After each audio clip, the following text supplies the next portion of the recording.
Team India England జట్ల మధ్య చెపాకు వేదికగా జరిగిన మ్యాచ్లో టీమిండియా 4 స్పిన్నర్లతో బరిలోకి దిగి అందరినీ ఆశ్చర్యపరిచింది. మరోవైపు ఇంగ్లాండ్ జట్టు కేవలం 1 స్పిన్నర్తోనే బరిలోకి దిగింది.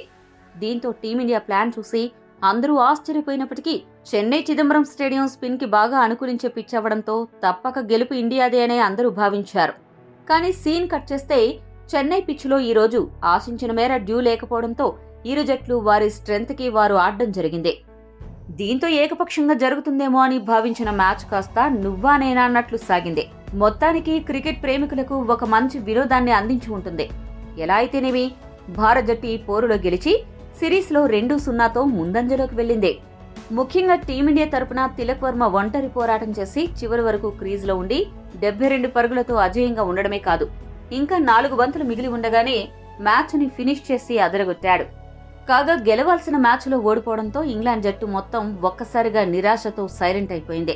ఇక ఈ ఓటమి అనంతరం ఇంగ్లాండ్ కెప్టెన్ జోస్ బట్లర్ ఈ ఓటమిపై మాట్లాడుతూ ఏమన్నాడంటే, అసలు ఈ మ్యాచ్ కోసం ఏం చెప్పాలో అర్థం అవడం లేదు. అయితే మేము 180 పరుగులు చేసి ఉంటే తప్పక గెలిచేవాళ్ళం. ఒక 15 పరుగులు తక్కువ చేశామని ఒప్పుకోవాలి. ఇక ఈ మ్యాచ్లో అవకాశం దక్కించుకున్న బ్రైడెన్ కార్సే ఆల్రౌండర్ ప్రదర్శనతో ఆకట్టుకున్నాడు. ముఖ్యంగా అతడు 3 కీలక వికెట్లు తీసి ఇండియాని ఒత్తిడిలోకి నెట్టేశాడు.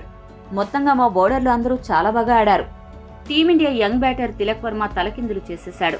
అతడు చివరి వరకు క్రీజ్లో ఉండడం వల్లనే మా కొంప మునిగిందే. మా ప్రధాన బౌలర్ ఆర్చర్ బౌలింగ్లో కూడా అతడు 4 సిక్సర్లు కొట్టి మమ్మల్ని ఒత్తిడిలోకి నెట్టేశాడు. అతన్ని త్వరగా అవుట్ చేసుంటే మేము సులభంగా ఈ మ్యాచ్ గెలిచేసేవాళ్ళం.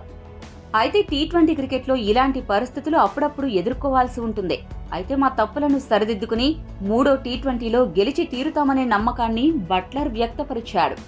ఈ వీడియో మీకు నచ్చితే లైక్, షేర్, కామెంట్ చేయండి. మరిన్ని స్పోర్ట్స్ అప్డేట్స్ కోసం మా ఛానల్ను సబ్స్క్రైబ్ చేసుకోండి.